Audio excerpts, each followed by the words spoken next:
ក្នុងមង្គលទាំង38ព្រះសម្មាសម្ពុទ្ធលោកសម្ដែងមានមង្គល4ទី1សេចក្តីអត់ធន់នឹងការងារដ៏ធ្ងន់លំបាកហើយនឹងពាក្យសម្ដីរឿងរ៉ាវពីអ្នកដតីដែលគេបៀតបៀនប៉ះទង្គិចមកឲ្យយើងមានសេចក្តីក្តៅក្រហាយផ្លូវចិត្តយើងមិនតបយើងមិនទន្លាក់ការងារនឹងចោលតស៊ូអត់ធន់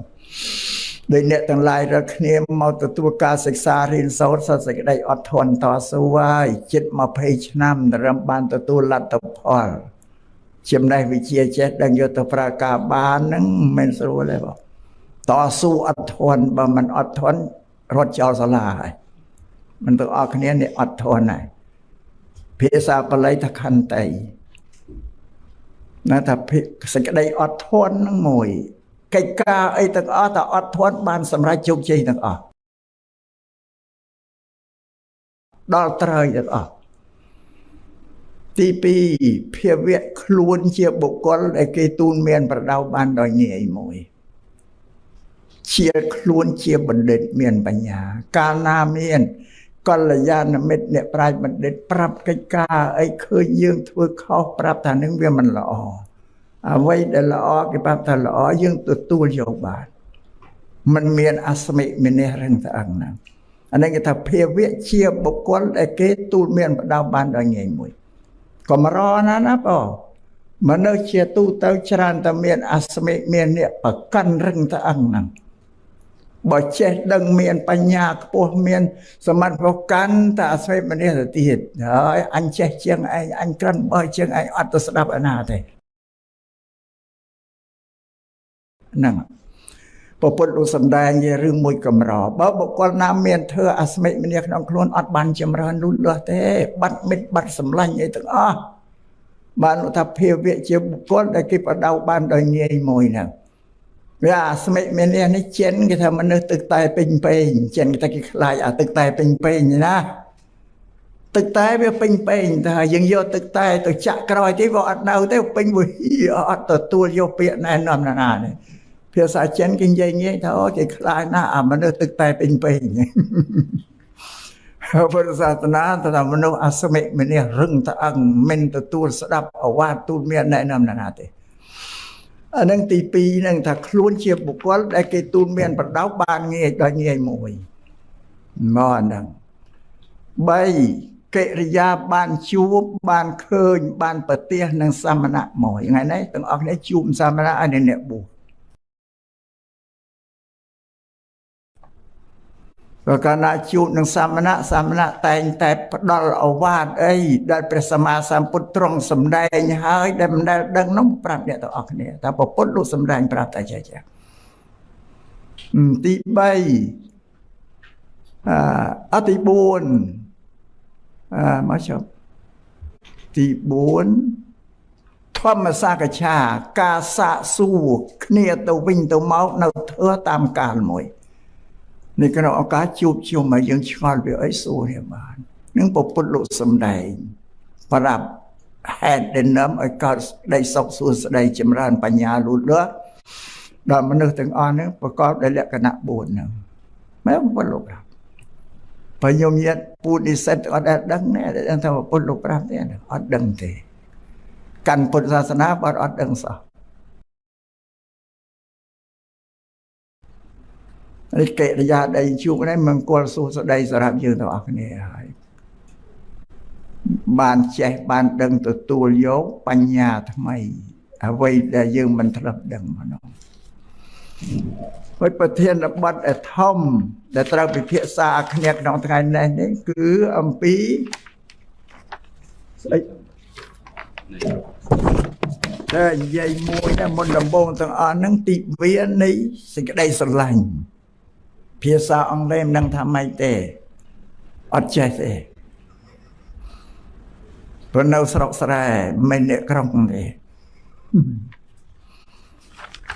ដឹងថាអត្តន័យខ្មែរថាទិវានៃក្តីស្រឡាញ់កើតឡើងគឺនៅថ្ងៃទី14ខែកុម្ភៈមិញហ្នឹងបានឲ្យព្រះមហាសំណាងលោកអានអត្តបទអត្តន័យ ប្រវត្តិដើមហេតុអ្វីបានវាមានទិវានៃក្តីស្រឡាញ់ទី14កុម្ភៈទៀតពុទ្ធសាសនាធ្វើឲ្យលោកឲ្យស្រាវជ្រាវរកឬគល់រកហេតុផលប្រអ្វីទាំងអស់ដែលកើតឡើងនៅលើសកលលោកសតប្រកបដោយហេតុផលមិនបានឲ្យលោកអានប្រវត្តិមិនឲ្យស្ដាប់វិកម្មវិធីរបៀបវិរៈនេះកម្មវិធីបន់នេះកើតឡើងនៅលើទឹកដីអឺរ៉ុបអញ្ចឹងហើយនៅប្រទេសអឺរ៉ុបអ៊ីតាលីអឺរ៉ុបមិនកើតឡើងនៅអាស៊ីអគ្គិសនីយ៉ាងហ្នឹងទេពិធីបន់នេះប្រវត្តិដើមកើតនៅអឺរ៉ុបលោកអានស្រាប់តាមពេទ្យពួកនិស្សិតអស់ក៏បានដឹងប្រវត្តិទិវានៃក្តីស្រឡាញ់ហ្នឹងហើយអានឹងវាហូរចូលមកទឹកដីអាស៊ីអគ្គិសនីយ៉ាងនេះជាពិសេសកម្ពុជាយ៉ាងនេះមិនមែនជារឿងរ៉ាវដែលប្រតិការដែលកើតឡើងនៅទឹកដីកម្ពុជាយើងទេនេះទិវានៃក្តីស្រឡាញ់វាទិវានៃសេចក្តីស្រឡាញ់នេះបបហេតុដែលកើតឡើងលោកអានឲ្យស្ដាប់សារៈសំខាន់ណាទី1វាកើតពីស្អីជាដំណើរតមកហ្នឹងគឺគេបញ្ជាក់ជាថ្ងៃដែលត្រូវបញ្ចេញនៅទឹកចិត្តដែលមានភាពក្តីភាពស្រឡាញ់ទៅលើមនុស្សទាំងអស់ដែលមានគុណឧបការៈមកលើខ្លួនផ្ដល់ផលដល់ប្រយោជន៍ឲ្យខ្លួនដូចជាលោកឪពុកអ្នកម្ដាយជាដើមឬក៏គ្រូបាអាចារ្យឬក៏លោកជាអ្នកប្រាជ្ញបណ្ឌិតដែលលោកបានធ្វើអ្វីដែលជាល្អទុកឲ្យយើងនឹងទទួលយកចំណេះចេះដឹងពីលោកនឹងអានេះជាបុគ្គលដែលស្រឡាញ់គេហៅកល្យាណមិត្តមិត្តដ៏ល្អរបស់យើងដែលយើងគួរតែស្រឡាញ់គួរតែនឹករលឹកដល់លោកអានេះទិវានឹងកើតឡើងឧបហេតុរឿងរ៉ាវមានហើយពុទ្ធសាសនាក៏ដូចគ្នាដែរក្នុងធម៌វិន័យរបស់ពុទ្ធសាសនាមានវិន័យបញ្ញត្តិរឿងអីមួយសិតតែមានបុគ្គលជាតួយ៉ាងហើយថាភិក្ខុនៅលោកបានប្រព្រឹត្តអំពើកំហុសបែបនេះនៅស្រុកនេះនៅភូមិនេះជាមួយបុគ្គលដែលមានគ្រប់សិក្ខាបទនេះវាមានមូលហេតុឬក៏មិនចេះថាទេនេះដូចគ្នាដែរប្រវត្តិវិទ្យានៃក្តីស្រឡាញ់នេះវាកើតឡើងនៅអឺរ៉ុបទេប៉ុន្តែនៅអឺរ៉ុបនឹងដូចជាប្រវត្តិតែកើតឡើងដូចជាមិនអាក្រក់អាក្រៃអីប៉ុណ្ណាទេដូចជាល្អមកគេទេប៉ុន្តែដល់ហូរចូលមកដល់លើទឹកដីកម្ពុជានេះវាទៅជាយុវវ័យយើងនេះយល់ផ្អិនច្រឡំខុសប្រជាអំពីមូលហេតុនៃបុណ្យដែលគេធ្វើហ្នឹងវាទៅគិតថាជាថ្ងៃដែលត្រូវជួបនឹងសង្សារ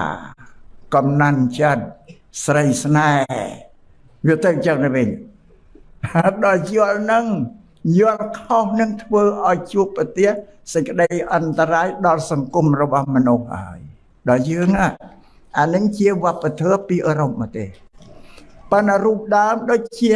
គេសេចក្តីស្រឡាញ់គេរំលឹកដល់គុណអ្នកដែលបានជួយណាសង្គ្រោះនឹងសេចក្តីល្អឲ្យកើតមានណានេះក្នុងប្រវត្តិហើយគេជូនផ្កាកលាបអីពើក្រហមអីជានិមិត្តរូបអានេះជានិមិត្តរូបខាងក្រៅទេជាគ្រឿងសម្គាល់ទេអានឹងសំជ្រាបចឹងពេលដល់វាហូរចូលមកដល់ស្រុកទឹកដីកម្ពុជាយើងវាទៅជាពួកយុវជនយុវវ័យទទួលយកកម្មវិធីបន់មកនឹងអបអរសាទរពង្រីកឲ្យទូលំទូលាយទៅវែងឆ្ងាយឃ្លាតចាស់អំពីមូលហេតុដើមរបស់គេនឹងវាត្រូវជារឿងស្នេហាអានឹងអត់ល្អទេសូមទាំងអស់គ្នាយល់សម្រាប់ប្រពៃណីទំនៀមទម្លាប់របស់ជនជាតិខ្មែរតាំងពីបុរាណមកបានអនុវត្តគោរពទៅតាមពុទ្ធដីការបស់ព្រះសម្មាសម្ពុទ្ធជាបរមគ្រូដែលទ្រង់ត្រាស់សម្ដែងបង្រៀនម៉ែឪឲ្យសង្គ្រោះកូនរបស់ខ្លួននឹងដោយស្ថាន5យ៉ាងនឹងនិយាយពីខ្មែរមានពុទ្ធសាសនានឹងជាសារណៈជាម្លំ មានតែដាសង្គ្រោះកូនប្រាជ្ញាតែមិនបានអធិប្បាយតែក៏រឹបតែគោលបើអធិប្បាយវាអស់ពេលនឹងនិយាយទៀតមានរឿងដែលត្រូវនិយាយច្រើនចង់ហួសពេលវេលាតែកម្មវិធីមើលទៅកម្មវិធីត្រូវជួបជុំគ្នាតែពីម៉ោង8និយាយមកម៉ែឥឡូវហួសខាតអស់ពេលវេលាច្រើនមានតាបិតាដែលត្រូវសង្គ្រោះកូនប្រុសកូនស្រីណាពលលោកបញ្រៀនទី1ហាមមិនឲ្យកូនធ្វើអំពើអាក្រក់ទី2ណែនាំកូនប្រុសស្រីឲ្យធ្វើអំពើល្អតែនឹងប្រពន្ធលោកប្រាប់ថាម៉ែឲ្យជាគ្រូទី1របស់កូនពុព្វាចារ្យតែយើងអ្នកកាន់ពុទ្ធសាសនាដែលដឹងដែរអត់ទេប្រពន្ធថាម៉ែឲ្យជាគ្រូទី1បញ្រៀនកូនពេលទី1ហាមមិនឲ្យធ្វើអំពើអាក្រក់អប់រំតាំងពីតូចមកណាទី2ណែនាំឲ្យតាំងនៅក្នុងសេចក្តីល្អទី3កាលណាកូនលូតលាស់ល្មមសិក្សារៀនសូត្របានឲ្យនាំកូនចូលទៅកាន់សាលារៀននឹងបច្ចុប្បន្ននេះគេបង្កើតសាលាឲ្យរៀនបើពីបុរាណមានវត្តអារាមជាស្តុបសាលារៀនហ្នឹងទី4ត្រូវរកគូសកលឲ្យកូនរកប្តីរកប្រពន្ធឲ្យប្រពន្ធលោកបញ្រៀនប្រាប់ឲ្យម៉ែឪទេណារកឲ្យណាអត់មានឲ្យយុវវ័យដើររកខ្លួនឯងទេទី5កាលណាកូនមានគូសកលរួចហើយត្រូវចែកទ្រព្យសម្បត្តិគេមរតកដែលខ្លួនមានគួរនឹងចែកប្រពន្ធលោកបញ្រៀន5យ៉ាងម៉ែឪឲ្យសង្គ្រោះបើឡូវត្រឡប់មកនិយាយខទី4ប្រពន្ធលោកមិនឲ្យយុវវ័យដើរស្វះស្វែងរកគូសង្សារគូស្នេហ៍ខ្លួនឯងទេថាម៉េចបានប្រពន្ធលោកហាមបើប្រពន្ធលោកមានបញ្ញាលោកឆ្លោះបញ្ចាំងព្រោះយុវវ័យមើលតែមួយជ្រុងនេះអត់បានមើលគ្រប់ជ្រុងទេមើលមួយជ្រុងមើលត្រង់ណាអើឯទៅកលេសទៅកេញរូបភាពស្អាតហើយមានរៀងមានរើដូចជាអប្សរមើលតាណាក៏ល្អទាំងហ្នឹងមិនទៅគេពាក្យថាអប្សរអប្សរៈណាសំស្ក្រឹតប្រែជាខ្មែរថានារីដែលមានលំអមើលមិនទៅមើលតាណាល្អមើលសក់ល្អសក់មើលមុខល្អមុខមើលដៃល្អដៃមើលជើងល្អចេះពាក្យថាអប្សរណាតែមើលឃើញសម្រាប់ត្រូវចិត្តពេញចិត្តហើយក៏អាស្រ័យទាក់ទងគ្នាតែមេត្តាបិតាលោកមើលគ្រប់ជ្រុងលោកមើលគ្រប់ជ្រុងមើលតាំងពីរូបរាងចរិយាមេរយាទមើលតាំងពីកម្រិតបព្វធម៌មើលទាំងអស់ចំពោះរូបនារីហ្នឹងនេះគាត់សន្លឹងមើលទៅត្រកូលទៀតត្រកូលនឹងជាត្រកូលសប្បុរសជាត្រកូលអ្នកចេះដឹងត្រកូលមានសិលធម៌អីទេក៏ពិនិត្យមើលគ្រប់ជ្រុងនឹងបានប្រពន្ធមិនអនុញ្ញាតឲ្យយុវវ័យរកគូសកលខ្លួនឯងនេះជាពាក្យទូលមានព្រាហ្មណ៍បដៅរបស់ព្រះពុទ្ធតែដល់សប្តាហ៍ថ្ងៃបាត់បង់អស់ហើយយុវវ័យយើងនៅទឹកដីកម្ពុជានេះអត់ទេលុបចោលបាត់អស់ហើយលុបបាត់អស់ដើររកខ្លួនឯងស្វះស្វែងខ្លួនឯងពេលបើយើងសិក្សាធៀបប្រៀបសម័យពី70-80ឆ្នាំមកអាត្មានៅក្មេងឃើញសម័យដែលម៉ែឪក៏រកឲ្យមិនសូវមានបាក់មេឃលហែកធៀងទេនៅរសាគ្នាជប់ជេរដល់សម័យដល់ជ្រើសរកខ្លួនឯងនេះឃើញអូយបាក់មេឃលហែកធៀងលេងលះគ្នាងាយងាយ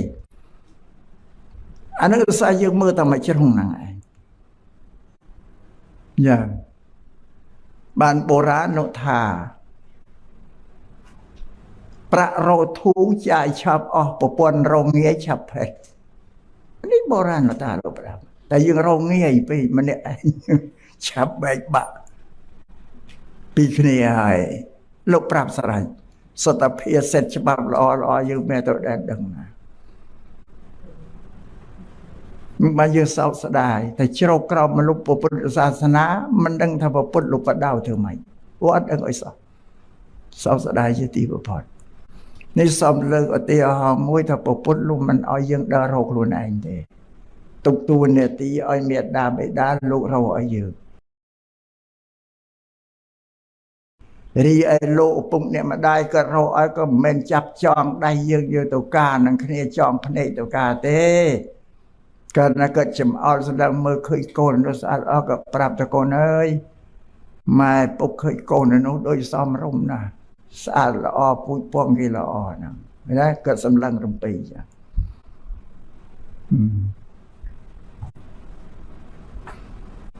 នេះជាអល់ប្រាប់ចឹង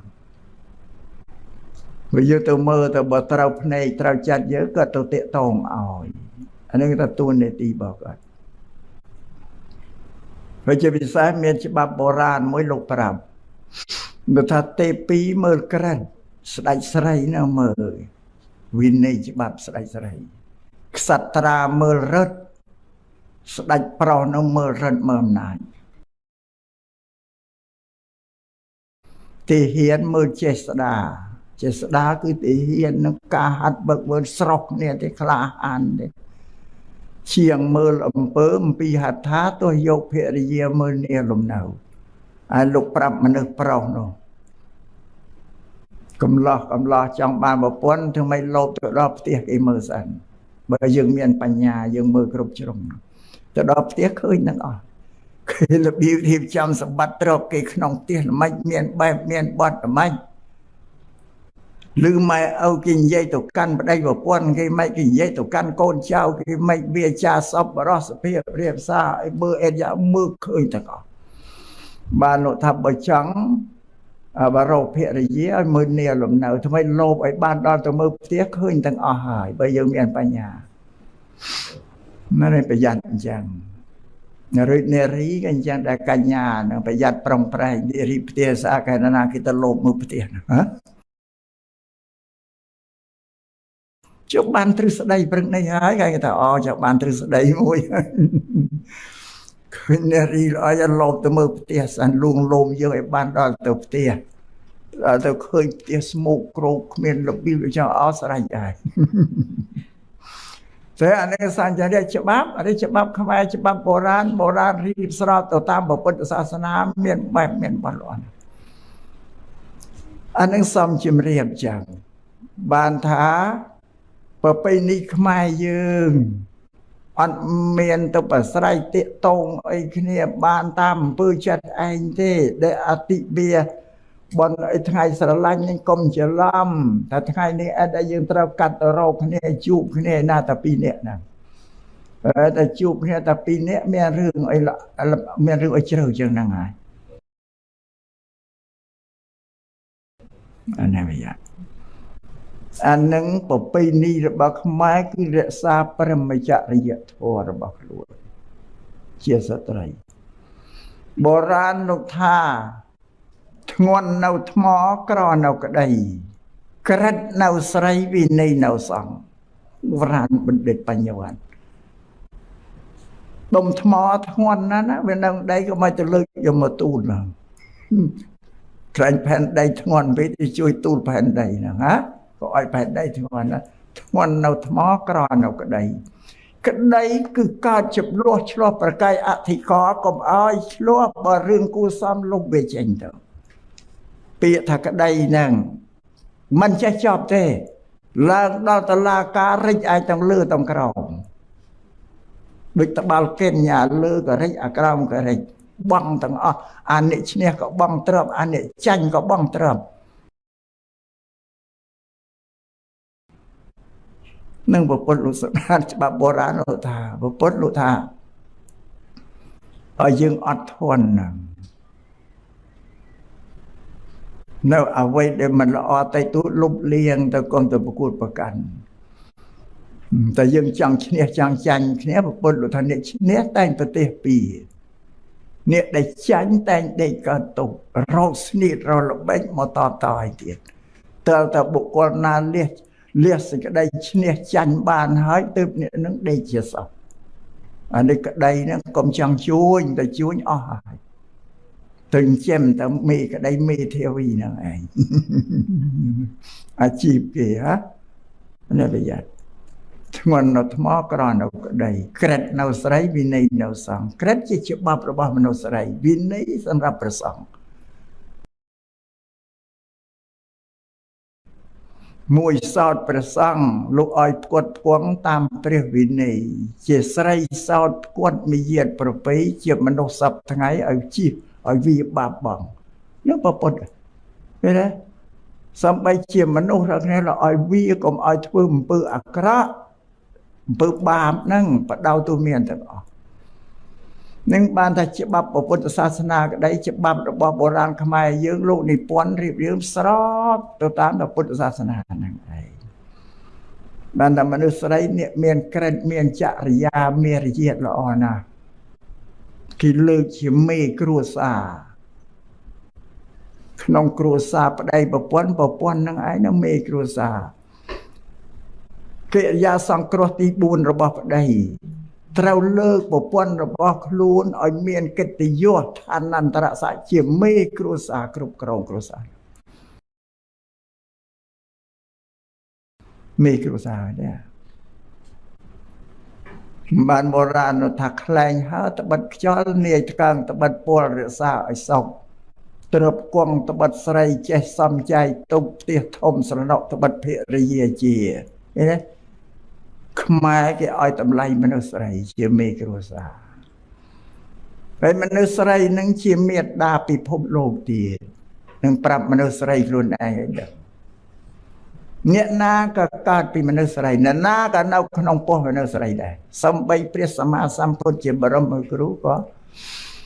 ត្រូវមានកំណើតពីមនុស្សស្រីដែរបានលោកលើកថាជាមេត្តាពិភពលោកត្រូវធ្វើខ្លួនរក្សាខ្លួនឲ្យខ្ពង់ខ្ពស់ឲ្យល្អប្រពៃអានឹងចឹងសាអរិយាបថក្រិតឲ្យល្អនឹងសំជ្រាបចឹងលោកថាច្បាប់បុរាណថារបស់ដែលមានលក្ខហ្នឹងមាន3លក្ខណៈល្អទី1គឺស្ត្រីមានលក្ខណៈល្អសុភាពរាបសារទី2ប្រសង់ទី3សត្វតម្រៃពេលប្រសង់លោកបិទបាំងរាងកាយលោកមិនសណ្ដិលទេបិទតែស្ត្រីក៏ស្លៀកបិទបាំងរាងកាយមិនសណ្ដិលវិសត្វតម្រៃមិនដែលឃើញគេខ្មាស់វាទៅទេទៅញីទៅឈ្មោលណាឃើញគេខ្មាស់តម្រៃនិយាយពីគេខ្មាស់តម្រៃអាត្មាវានឹកឃើញរឿងជាងវាធ្វើរូបតម្រៃតរៃថ្មធំវាដាក់មុខសន្តាគារគេជាតិពេទ្យកន្ធបុប្ផាណាតរៃថ្មធំអាត្មាធ្វើតណ្ណាទៅអត់មើលអាតម្រៃសឹកឃើញតម្រៃមានពងដូចគោចឹងតម្រៃមិនដែលណាទៅឃើញពងឃើញគេខ្មាស់ទាំងមេទាំងឈ្មោលដល់ជាងនោះមិនដឹងខ្យល់អីចឹងគេថាចេះមិនច្បាស់ដល់ទៅធ្វើតម្រៃមានពងนั่นว่าท่านแต่สัตว์ដែលមានលក្ខគឺតម្រៃតំញីតំឈ្មោលទៅមើលចំមិនដែលឃើញគេខ្មាស់ទេអ្នកប្រាប់ឲ្យដឹងនេះអាជាងមួយទៀតវាឆ្លាក់រូបកពើលក់កពើ50,000មានណាតដល់អ្នកលក់អ្នកទិញគេដើរទៅទិញដើរទៅក្នុងហាងឆ្លាក់ហ្នឹងគេអើតមើលគេនិយាយគ្នាគេទេសត្វនេះដូចជាសត្វក្រពើបើមិនមានដាតអាជាងភៀកព្រើតយីក្រពើអត់ដាតដល់បានដល់សួរគេថាហ្នឹងចេះវាមិនប្រកបបានរៀនអីត្រូវរៀនឲ្យប្រកបដែលអាជាងឆ្លាក់តម្រៃមានពងអញ្ចឹងអាជាងឆ្លាក់ក្រពើមានដាតអញ្ចឹងចេះមិនច្បាស់ឡើយចេះក្រៅសាលាចេះអត់បានរៀនក៏ឃើញបែរទៅធ្វើអានឹងគ្រោះថ្នាក់ធំបំផុតអានឹងអត់បានទេអានឹងឥឡូវនិយាយពីអតិវាបុណ្យនៃក្តីស្រឡាញ់ហ្នឹងជាបុណ្យរបស់គេនៅខាងអឺរ៉ុបទេបើដល់ហូរចូលមកស្រុកយើងវាคล้ายវាប្រែប្រួលពីកម្មវិធីដើមរបស់គេល្អទេដល់មកស្រុកយើងវាទៅជារឿងមួយអាក្រក់សម្រាប់យុវ វ័យហ្នឹងក៏មុំកន្លោះហ្នឹងទទួលថាហ្នឹងឲ្យថ្ងៃបុណ្យអញមានសិទ្ធិថ្ងៃអញធ្វើអីក៏បានណែ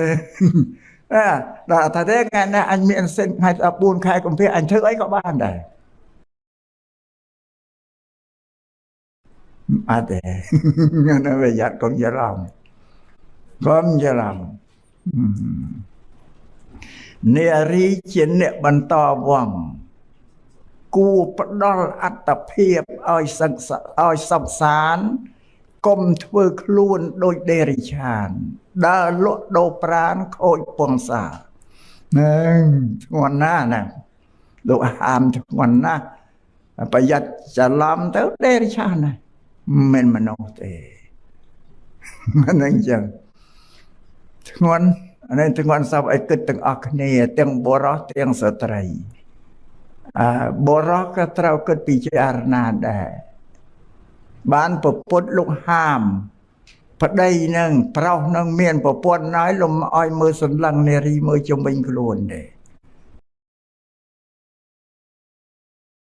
ជំវិញខ្លួនគឺខ្លួនឯងឈរលើចំណុច0កណ្ដាលផែនដីនេះ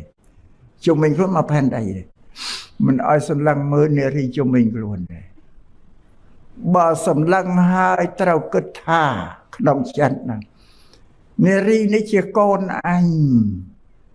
ជាប្អូនអញជាម៉ែអញជាម៉ែមីងអញម៉ែអ៊ំអញត្រូវគិតថាអញ្ចឹងនឹងបពុតលោកបញ្រៀនបើយើងគិតយ៉ាងហ្នឹងចិត្តយើងអត់កម្រើកទេតែបពុតលោកបញ្រៀនគ្រប់ម្ចាស់ថ្លៃហើយ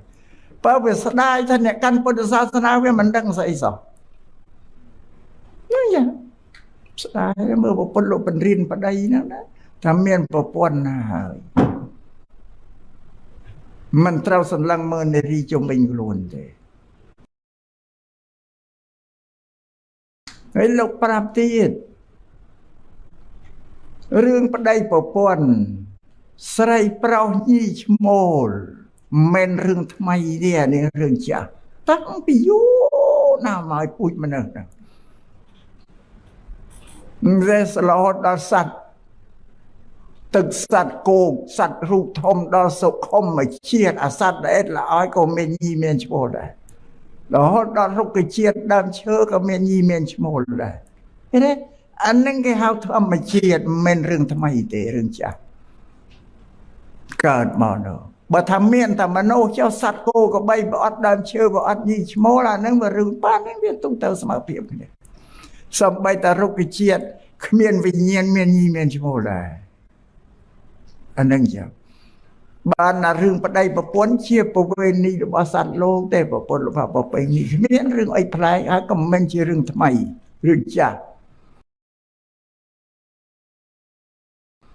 តែបើមានលើសពីហ្នឹងមានមួយហើយតរោមួយទៀតប្រពន្ធថាហ្នឹងមិនប្រពៃនេះទេអាហ្នឹងជាគ្រឿងអបាយមុខអបាយមុខបល័យប្រែជាខ្មែរថាគ្រឿងវិន័យស្មើយើងហ្នឹងទៅរករូបចង្រៃទៅយកភ្លើងមកដុតក្នុងគ្រួសារយើងឲ្យឆេះឲ្យក្លោចបានបុរាណនោះថាមកនៅគ្មានតំបៅទេទៅហៅជំងឺទៅរកថ្មីដែលទៅហៅជំងឺឲ្យខ្លួនឯងអត់តំបៅបើទៅហៅជំងឺមកតំបៅមិនឈឺយកឈើចាក់ភ្នែកមិនខ្វាក់យកដៃលូឃើញទេលោកថានឹងបង្កើតតែខ្លួនឯងហើយមនុស្សប្រុសប្តីនឹងដែលបង្កើតរឿងខ្លួនឯងប្រពន្ធណាគេសក់ចិត្តឲ្យយើងទៅរកប្តីប្រពន្ធទី2ទី3វាមិនមានទេអានឹងត្រូវគិតថាអញ្ចឹងផងរួចតែយើងទៅស្វែងរកទៀតគ្រឿងអបាយមុខវិនិច្ឆ័យអន្តរាយឲ្យបំផ្លាញជោគវាសនាអនាគតសេរីសួស្តីរបស់ព្រះយើងអស់អានឹងអញ្ចឹងនឹងនិយាយពីពុទ្ធសាសនាលោកសម្ដែងប្រាប់អានេះនិយាយពីបុណ្យទិវា14កុម្ភៈហ្នឹងហើយបើសិនណាយើងមិនធ្វើដូចជាល្អបាទនេះរឿងគេនៅអឺរ៉ុបទេយើងពុទ្ធសាសនាមានស្រេចឲ្យពុទ្ធលោកបញ្រៀនគ្រប់បែបគ្រប់បទឲ្យមិនចាំទៅទទួលយកអនុសាសន៍ច្បាប់ពីណាទេអានេះច្បាប់អឺរ៉ុបពេលអឺរ៉ុបប្រពៃណីទំនៀមទម្លាប់គេផ្សេងឃើញទេ អឺរ៉ុបគេកម្រិតមនុស្សតែអាយុ8ដល់10ទាំងប្រុសទាំងស្រីហើយថាពេញវ័យហើយមានសិទ្ធិសេរីភាពធ្វើអីក៏បានម៉ែឪអត់មានប៉ះពាល់អីទេបើនិយាយស្ដាប់ក៏ស្ដាប់មិនស្ដាប់អត់ហ៊ានទៅប៉ះពាល់អីគេព្រោះគេដឹងក្តីគ្រប់គ្រាន់គេពេញវ័យហើយធ្វើអីក៏បានដែរតែពុទ្ធសាសនាព្រះសម្មាសម្ពុទ្ធលោកអាយុ8ដល់10លោកមិនទាន់កម្រិតថាពេញវ័យទេនៅតែក្នុងលក្ខណៈក្មេងនៅឡើយទេពុទ្ធលោកសម្រាប់អាយុ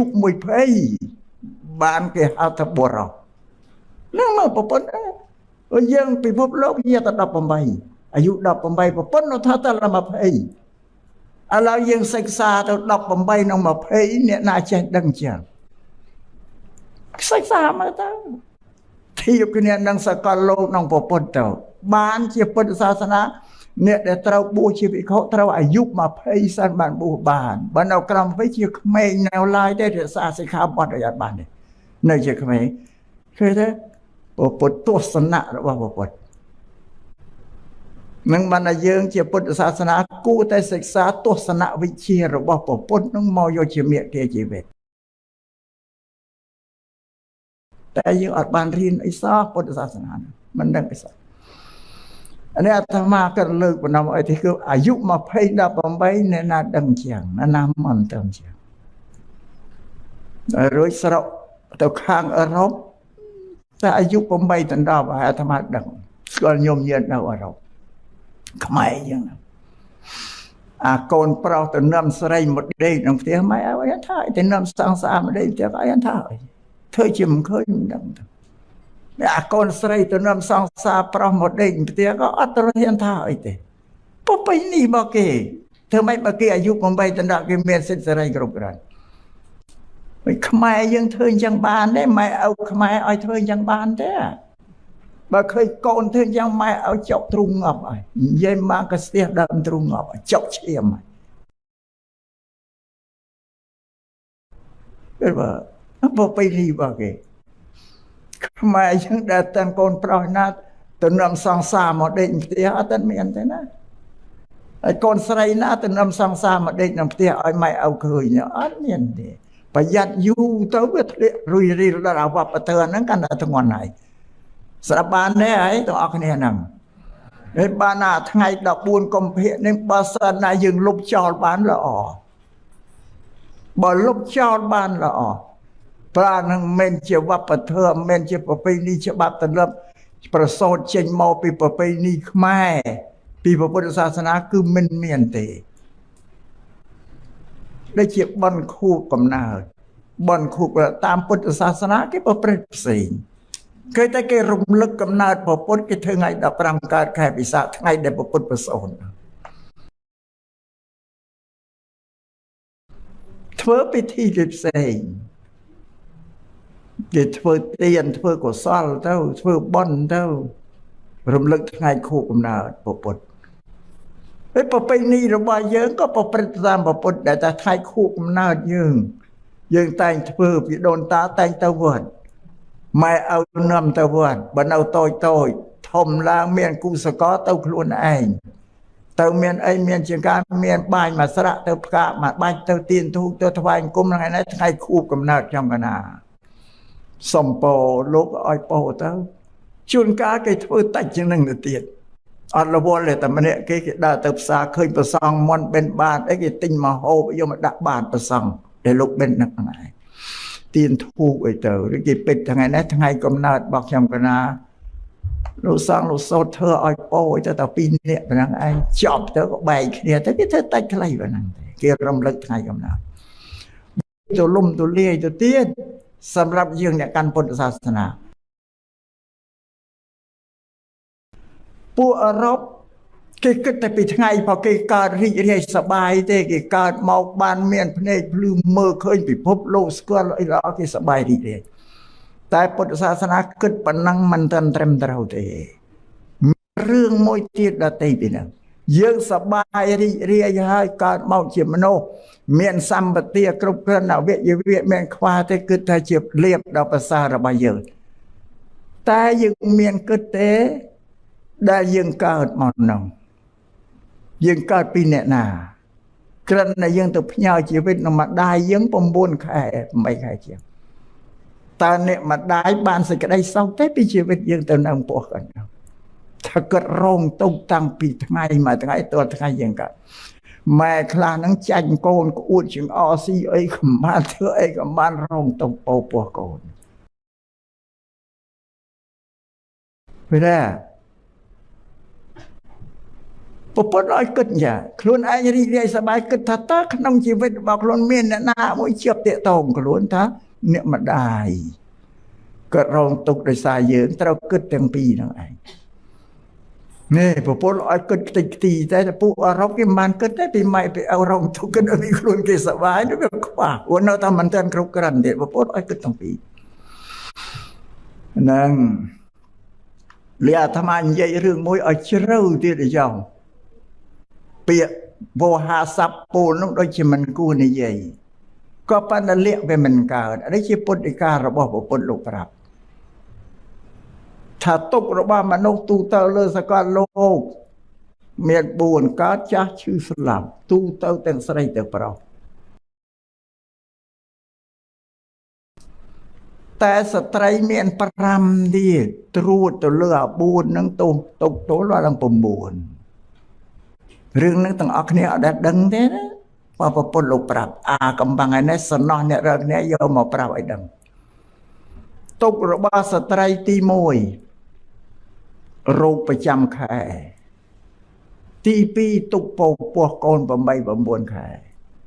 ទី3ទុកប្រសូតបុត្រឈឺពោះឈឺចុកចាប់ចង់ស្លាប់បុរាណថាចង់ដឹងផ្គរឲ្យស្ដាប់ក្នុងពោះចង់ដឹងស្លាប់រស់ឲ្យសួរស្រីសួរពេលឈឺពោះកើតកូនប្រកាច់ប្រកិនហ្នឹងជាទុកទី4ទុកបំរើប្តីទុកទី5បែកចេញពីម៉ែឪទៅនៅតាមប្តីទាំងអស់ទេលះបង់ម៉ែឪដែលជាទីស្រឡាញ់របស់ខ្លួន5ហ្នឹងពុទ្ធលោកបញ្ជាក់ប្រាប់ពុទ្ធសម្ដែងផ្ទាល់ឲ្យមនុស្សទូទៅនឹងដឹងជាពិសេសគឺឲ្យមនុស្សប្រុសនឹងឯងដឹងឲ្យមានមេត្តាករុណាស្រឡាញ់អាណិតដល់ស្ត្រីជាភរិយារបស់ខ្លួនក៏ដូចជាស្ត្រីទូទៅនៅលើសកលលោកនេះពុទ្ធលោកពលឺបើយើងមានបញ្ញាឃើញច្បាស់យ៉ាងប្រកាសជាមានមេត្តាមានសេចក្តីស្រឡាញ់សេចក្តីអាណិតអាសូរដល់ស្ត្រីទូទៅឲ្យលើពិភពលោកអ្នកគិតមើលមិនណាដែលមកបញ្យល់មនុស្សសពគ្រប់ដោយពុទ្ធនៅលើលោកមានទេពុទ្ធមកនេះបញ្យល់ប្រាប់ដឹងអានេះនិយាយទៅវាវែងឆ្ងាយពីរឿងអតិវា14 កុម្ភៈហ្នឹងអាត្មាថាគួរលុបចោលល្អថ្ងៃហ្នឹងបើយើងប្រព14 កុម្ភៈណោះយើងទៅគោរពលោកឪពុកអ្នកម្ដាយលោកគ្រូលោកអីអ្នកគ្រូទៅមនុស្សដែលយើងគួរស្រឡាញ់ព្រោះគាត់ផ្ដល់សេចក្តីសុខឲ្យដល់យើងឲ្យចំណេះចេះដឹងឲ្យទាំងអស់ដល់យើងលោកគ្រប់គ្រងរក្សាយើងនឹងជាបុគ្គលដែលយើងគួរស្រឡាញ់គួរនឹកគួររលឹកហ្នឹងប៉ុន្តែនិយាយដល់លោកគ្រូអ្នកគ្រូវាមានរឿងមួយទៅទៀតអាត្មាស្កោតសង្វែងអាណិតអ្នកគ្រូលោកគ្រូបញ្រៀនសិស្ស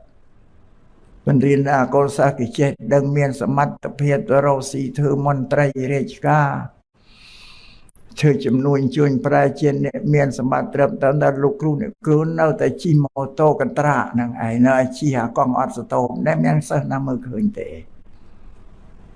អូយអាក្រក់បំផុតពុទ្ធសាសនាថាសិស្សនៅសត្វពួកអកតញ្ញូគ្មានដឹងគុណទេអត់ឃើញថានឹងបុគ្គលដែលគួរស្រឡាញ់គួរគោរពដឹងគុណទៅធ្វើសពគុណស្រឡាញ់ហ្នឹងមិនត្រូវពុទ្ធសាសនាបញ្រៀនចឹង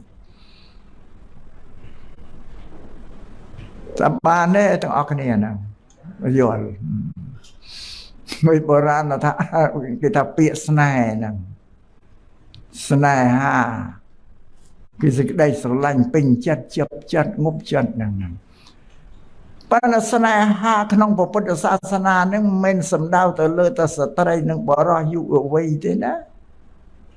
មេត្តាបិតាក៏ស្នេហាបុត្រធីតាដែរគេថាស្រឡាញ់កូនប្រុសកូនស្រីស្នេហាដែរ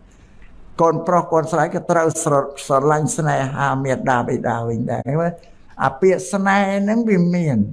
ទូទៅគ្រប់មនុស្សហើយយើងសំដៅទៅលើតែគូស្នេហ៍សង្សាររបស់ព្រះយើងហ្នឹងឯងអត់ទេ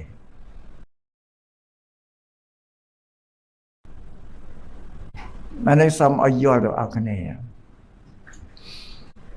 វាអាស្នេហ៍ខ្លះហ្នឹងវាបានសេចក្តីសុខអាស្នេហ៍ខ្លះហ្នឹងវាមិនបានសុខទេបានសេចក្តីសុខតាម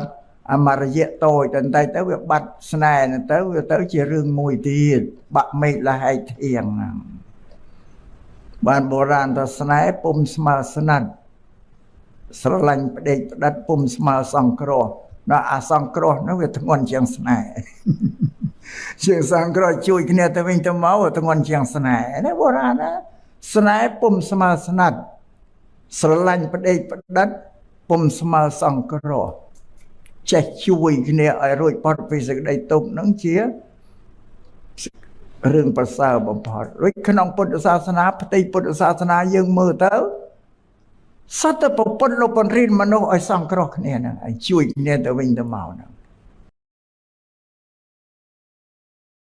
ប៉ុន្តែយើងអត់បានដឹងឲ្យស្អប់វាទៅជាពុទ្ធសាសនាអត់មានប្រយោជន៍អីសោះនឹងសូមជ្រាបចឹងពេលបានទាំងអស់គ្នាឥឡូវនិយាយពីរឿងស្នេហ៍ប៉ុណ្ណឹងទៅចុះក៏និយាយភ្ជាប់តគ្នាទៅទៀតនិយាយពីការសិក្សារៀនសូត្ររបស់អ្នកទាំងឡាយរាល់គ្នានេះអាត្មាសូមសរសើរថាតស៊ូសម្បើមមកហើយទៅដល់មកឋានៈនេះគឺទៅរៀនឋានៈបឋមប្រហែលឆ្នាំអនុវិទ្យាល័យប្រហែលឆ្នាំវិទ្យាល័យប្រហែលឆ្នាំមកដល់សាកលទៀតប្រហែលឆ្នាំអានឹងបើមិនតស៊ូអត់បានដល់មកទៅនឹងដល់ត្រើយមកទៅនឹងទេទលាក់ចោលពាក្យកដាលហ្នឹងហើយអានេះឈ្មោះថាការតស៊ូរួចកម្រិតការសិក្សាវាមានតាមភូមិហើយទី1ក៏បឋមទីមកអនុវិទ្យាល័យមានពាក្យវិទ្យាល័យណាបឋមអត់មានទេមកពីមិនទាន់ចេះដឹងអីហ្នឹងបានមានពាក្យថាវិទ្យាល័យវិទ្យាល័យមហាវិទ្យាល័យសាកលវិទ្យាល័យកម្រិតធំតាមដាំ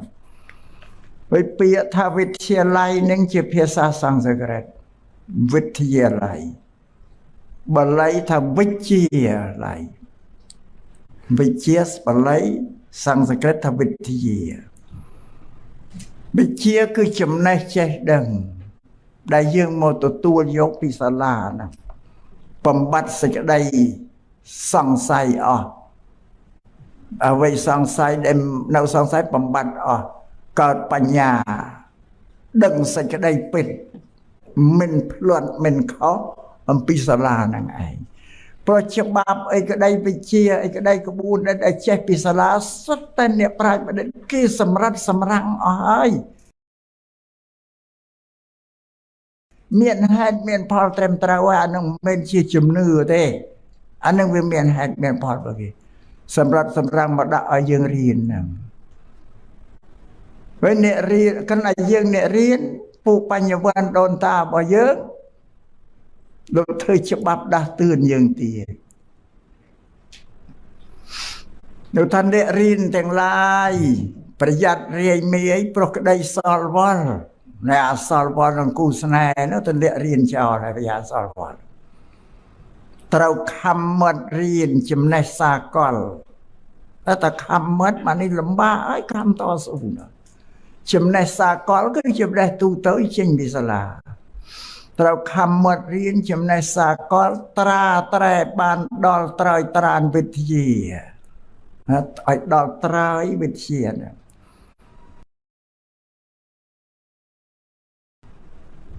ត្រាត្រែបានដល់ត្រើយត្រានវិទ្យា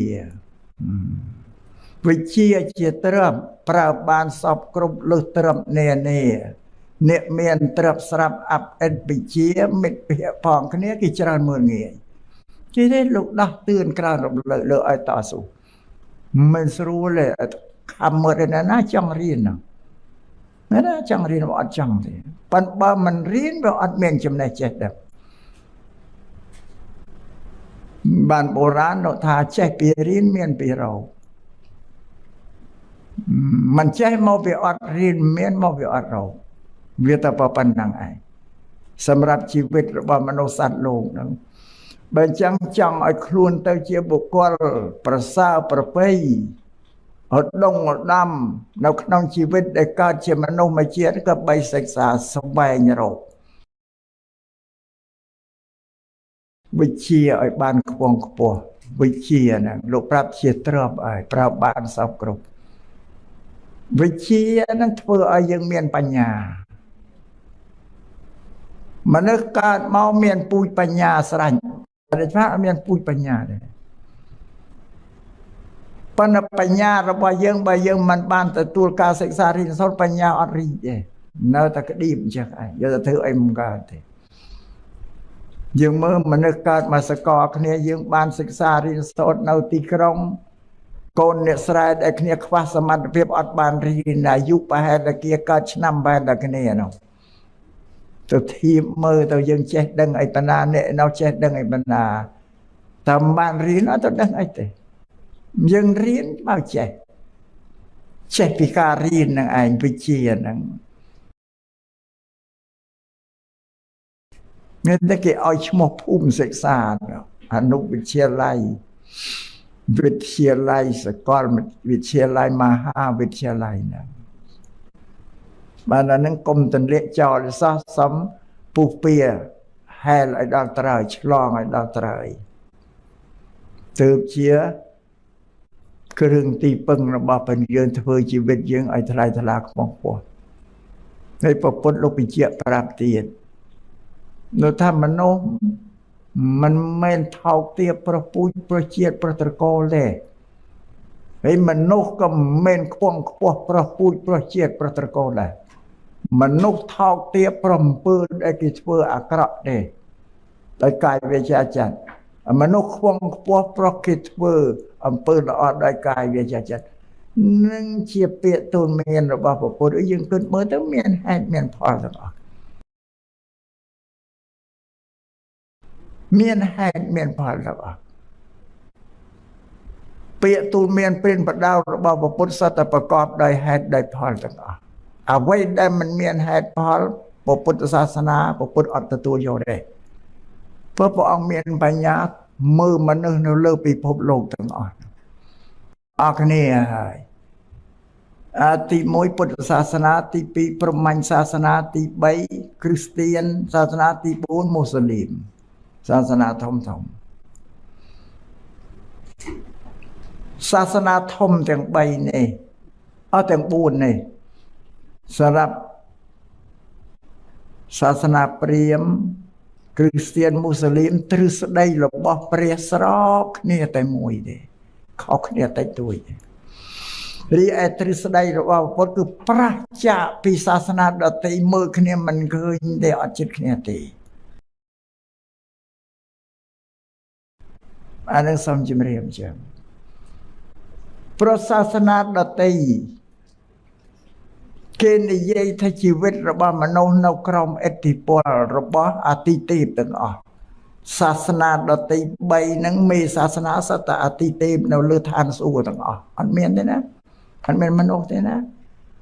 ដោយសាសនាព្រាហ្មណ៍មានអីសូនរាជព្រះព្រំពួកព្រាហ្មណ៍ជាមនុស្សទេគ្រាន់តែនាំពាក្យរបស់ព្រះមកប្រាប់មនុស្សទេសាសនាគ្រីស្ទៀនព្រះយេស៊ូវជាមនុស្សសាវកទេនាំពាក្យរបស់ព្រះយេហូវ៉ាយកមកប្រាប់មនុស្សសាសនាមូស្លីមមូហាម៉ាត់ជាមនុស្សទេនាំពាក្យរបស់ព្រះអាឡោះតាឡាមកប្រាប់ដល់មនុស្សសាសនាទាំង3គឺអតិទេពដូចគ្នាទាំងអស់មនុស្សអ្នកផ្សាយ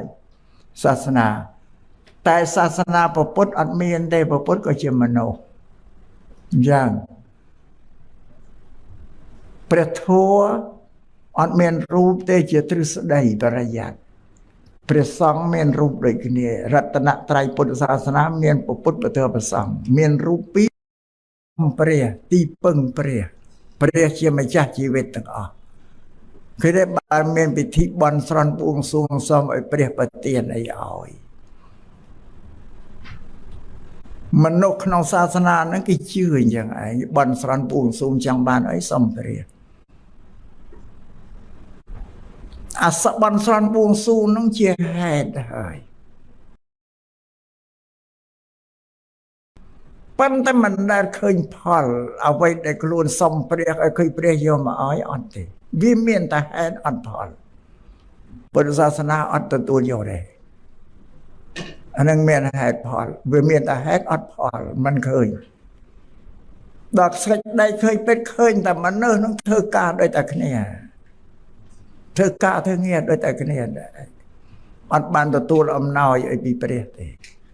នេះបានថាមានហេតុគឺការសុំទីពឹងព្រះឲ្យប្រទានឲ្យតែផលពីព្រះឲ្យមកអត់បានទេនេះវាចឹងអានេះគេថាជំនឿមានតែហេតុវាអត់ផលប្រពន្ធលោកអត់ទទួលយកទេលោកច្រើនចោលថាអត់ពេតវាគ្រាន់តែជាជំនឿហើយពូជប្រពន្ធនៅក្រមសាសនាព្រាហ្មណ៍នៅឥណ្ឌាព្រាហ្មណ៍មានឥទ្ធិពលលើពូជប្រពន្ធមនុស្សទាំងអស់នៅលើឥណ្ឌានោះតែដល់ក្រោយមកប្រពន្ធលោកមានបញ្ញាលោកពេលនេះមើលទៅឃើញថាដូចវាអត់មែនពេតដោយបញ្ញាឃើញហេតុពេតលោកបដិសេធចោលពុទ្ធសាសនាអបសាសនាដទៃគេហៅថាសាសនាជាអតិទេពគេនិយមអតិទេពហ្នឹងបានជាមានពាក្យនិយាយថាព្រហ្មលិខិតព្រហ្មលិខិតព្រះព្រហ្មទៅសេប្រវត្តិរូបមកឲ្យមនុស្សគ្រប់តែគ្នាហ្នឹងឲ្យអ្នកនេះទៅកើតជានេះជានោះឲ្យទៅសេឲ្យស្រេចមនុស្សមកកើតមកស្ពាយយកឯកសារដែលប្រព្រំចាឲ្យមកមានបបាធ្វើអីនឹងគេហៅព្រហ្មលិខិតតែពុទ្ធសាសនាលោកថាទេមែនទេលោកថាកម្មលិខិតកម្មលិខិតវាខុសគ្នាណា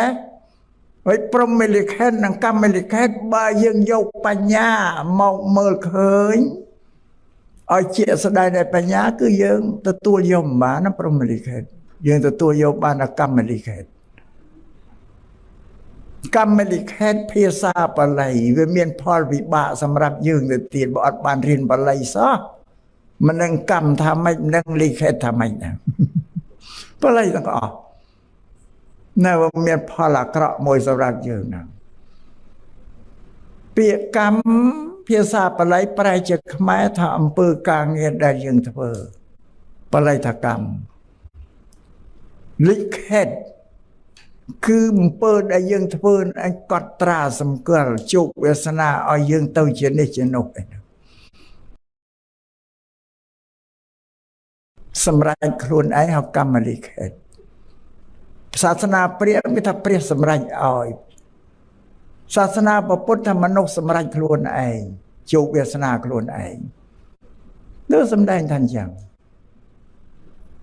សម្រេចជោគវាសនាមិនឥឡូវទាំងអស់គ្នានេះជានិស្សិតសាកលវិទ្យាល័យឥឡូវរៀនមកតាំងពីថ្នាក់បឋមដល់វិទ្យាអនុវិទ្យាល័យឥឡូវដល់សាកលវិទ្យាល័យត្រូវចាប់ជំនាញអញ្ញាយអ្នកណាស្រឡាញ់អីមុខវិជ្ជាអីសម្រាប់ឲ្យជ្រើសរើសស្រឡាញ់ខាងច្បាប់ទៅរៀនច្បាប់ទៅស្រឡាញ់ខាងធនាគារទៅរៀនធនាគារស្រឡាញ់ខាងពេទ្យទៅរៀនពេទ្យស្រឡាញ់ខាងច្បាប់រៀនស្អីទៅអស់អានឹងឯងដែលសម្រាប់ជោគវាសនាខ្លួនឯងនឹងគ្មានអ្នកណាសម្រេចឲ្យទេទទួលខុសត្រូវខ្លួនឯងតែគិតមើលតែមែនទេពេលព្រមឯងមកប្រាប់ឲ្យយើងទៅរៀនពេទ្យហ្នឹងព្រមឯងមកប្រាប់ឲ្យយើងទៅរៀនធនាគាររៀនច្បាប់ឯហ្នឹងអត់ទេណាកុំល្ងងអានឹងពុទ្ធសាសនាយកពីរឿងដែលឃើញជាក់ស្ដែងទាំងអស់គ្នារឿងដែលមិនជាក់ស្ដែងអត់យកទេអានឹងសំជំរាបចឹងពុទ្ធសាសនាជាសាសនាបង្រៀនមនុស្សឲ្យធ្វើការងារទេមិនបានបង្រៀនមនុស្សឲ្យដើរសំគេទេបានបង្រៀនឲ្យមនុស្សដើរពឹងគេទេទ្រឹស្ដីក្នុងពុទ្ធសាសនាទាំងអស់យើងសិក្សាទៅបើសោកស្ដាយទៅទាំងអស់គ្នាមិនបានរៀនបានសិក្សា បើឡើយអាត្មាប្រាប់ដឹងហើយក៏បីព្យាយាមរៀននៅសាសនាពាក្យទូលមានពីម្ដងពុទ្ធថាពុទ្ធលោកបញ្រៀនឲ្យធ្វើអីសេបញ្រៀនឲ្យធ្វើការហ្នឹងអ្នកណានៅស្ងៀមមិនបានឥឡូវអាត្មាគិតទាំងអស់គ្នានិយាយគិតឲ្យគិតពីត្រឹមនេះសាទៅក្រោយវិញគិតត្រឹមអង្គុយចាទៅក្រោយវិញសួរថាអ្វីដែលយើងចេះដឹងមកដល់ទល់បច្ចុប្បន្ននឹងចេះពីណាឲ្យចេះពីណាមកធ្វើឲ្យបំចេះតែពីខ្លួនឯងកាយវាចាចិត្តរបស់ខ្លួនធ្វើទាំងអស់អត់មានណាឲ្យតែគិតមកមែនទេទោះបីយើងមករៀនក៏ជាការងាររៀនជាការងារកម្មមួយហើយរកទ្រព្យរកសម្បត្តិអីក៏ជាកម្មមួយការងារសិនបើយើងនិយាយតែបល័យវាមិនយល់បានជីវិតរបស់មនុស្សទាំងអស់ត្រូវមានជំនឿ4យ៉ាងដែលមិនខុសជំនឿ4យ៉ាងនៅលើโลกនេះ4យ៉ាងអត់ខុសទេជំនឿទី1បល័យថាកម្មសទ្ធាសទ្ធាប្រែថាជំនឿជឿកម្មគឺអំពើការងារណាឲ្យជឿការងារទី2វិបាកសទ្ធាជឿផលរបស់ការងារតើធ្វើហើយត្រូវតែឲ្យផលចឹងទី3កម្មសកតាសទ្ធាជឿថាមនុស្សនៅលើពិភពលោកត្រូវតែធ្វើការបើមិនធ្វើការអត់រស់ទេការងារជារបស់មនុស្សត្រូវធ្វើការងារដោយកាយដោយវាចាចិត្តឥឡូវទាំងអស់គ្នាពិនិត្យមើលទៅមនុស្សនៅលើសកលលោករស់បានដោយសារការងារនោះជាសេចក្តីពិតដែលទៅជែកអត់បានទេបើថាព្រះបើថាព្រះប្រទានឲ្យនឹងមិនដឹងថាទេនឹងឃើញតែម្នាក់ឯងអាត្មាអត់ឃើញព្រះយកមកឲ្យអាត្មាមិនជឿទេបើថាខ្លួនឯងជឿតែព្រះឲ្យគឺជឿទៅប៉ុន្តែអាស្រ័យអាត្មាជឿថាមនុស្សនឹងធ្វើការថាកម្មសកតាសទ្ធាមនុស្សត្រូវតែធ្វើការដាច់ខាតមិនធ្វើអត់បានទេអត់រស់បានទេអានឹងជាបញ្ញត្តិជាសច្ចធម៌កម្មនឹងជាវាមិនរួចឃើញណាដែលមិនធ្វើអីនោះអានេះកម្មសកតាទៀតត្រូវជឿថាមនុស្សត្រូវតែធ្វើការជាតិណាក៏ត្រូវតែធ្វើដែរទោះបីជនជាតិគេថាព្រះជួយក៏ឃើញមនុស្សនឹងមិនដែរនេះគេថាធ្វើការចង្អឹបអានឹងធ្វើខ្លាំងជាងយើងទៅទៀតពួកអឺរ៉ុបសេចក្តីពិតបានបើយើងវិភាគតាមទ្រឹស្ដីថាអ្នកណាក៏ដោយឲ្យតែជឿថាលើការងារធ្វើការងារអ្នកនឹងកាន់ពុទ្ធសាសនាដោយមិនដឹងខ្លួនអានឹងកាន់ពុទ្ធសាសនាដោយអត់ដឹងខ្លួនទេព្រោះពុទ្ធថាមនុស្សឲ្យធ្វើការតែយើងអត់ដឹងថាពុទ្ធបង្រៀនអញ្ចឹងទេដល់យើងទៅធ្វើការថាកាន់ពុទ្ធសាសនាដោយមិនដឹងខ្លួនណាកាន់ពុទ្ធសាសនាមិនដឹងខ្លួនអានេះសូមជ្រាបអញ្ចឹងនេះរឿងពេកពុទ្ធបង្រៀនឲ្យធ្វើការទេណាតែខុសពីការងារអត់ទេអានឹងទី3ទី4តថាគតពោធិសត្ធាជឿបញ្ញាត្រាស់ដឹងរបស់ពុទ្ធព្រះពុទ្ធជាមហាអ្នកប្រាជ្ញជាមហាទស្សនវិទូជាអគិទស្សនវិទូជាកំពូលអ្នកប្រាជ្ញនៅលើពិភពលោកងងនេះណាសេចក្តីល្ងងលោកកំចាត់អស់ហើយពុទ្ធលោកមានបញ្ញា5មួយថាចក្ខុឧត្តបាតិបញ្ញារបស់លោកឃើញច្បាស់ដូចភ្នែកយើងមើលឃើញកលែងចឹងទី2ញាណណាំងឧត្តបាតិលោកដឹងពិតប្រកបច្បាស់លើអត់មានអីដែលละเอียดដែលខុសទី3បញ្ញាដែលដឹងមិនខុសមិនភ្លាត់ដឹងអត់ខុសអត់ភ្លាត់ទេទី4វិជ្ជាបញ្ញាកំចាត់សេចក្តីសង្ស័យអត់មានសង្ស័យអីទេទី5អឡោកោបញ្ញាភ្លឺស្វាងកំចាត់សេចក្តីងងឹត គឺពុទ្ធអត់ល្ងងទេចេះអស់ហើយសួរទៅព្រះអង្គត្រាស់ដឹងនៅលោកទាំង3លោកទី1សង្ខារលោកដែលកន្លែងដែលប្រជុំតុបតែងសង្ខារទាំងឡាយស្មៅវើដើមឈើរុក្ខជាតិដីទឹកភ្លើងខ្យល់ដូចជ្រាបដីទឹកភ្លើងខ្យល់សាសនាដទៃគេថាព្រះអតិទេពបង្កើតពុទ្ធទេអានឹងបង្កើតខ្លួនវាតែធម្មជាតិមានណាបង្កើតតែគេវាខុសគ្នាបើតើនឹងនិយាយអត់បានទេបើនិយាយរឿងនោះវាវែងឆ្ងាយទេអស់ម៉ោងហើយម៉ោង10លើហើយមិនស្រួលអត់ឆាន់ហើយម្ល៉េះហើយមិនសុខចិត្តអត់ចង្ហាន់ទេសុខចិត្តតែបញ្ចប់បើសង្ស័យនិយាយថ្ងៃក្រោយណាត់ញ៉ៃជួបទៀតនិយាយពីរឿងទឹកដីភ្លើងខ្យល់អ្នកណាបង្កើតអូអានឹងកាន់តែច្បាស់ទៀត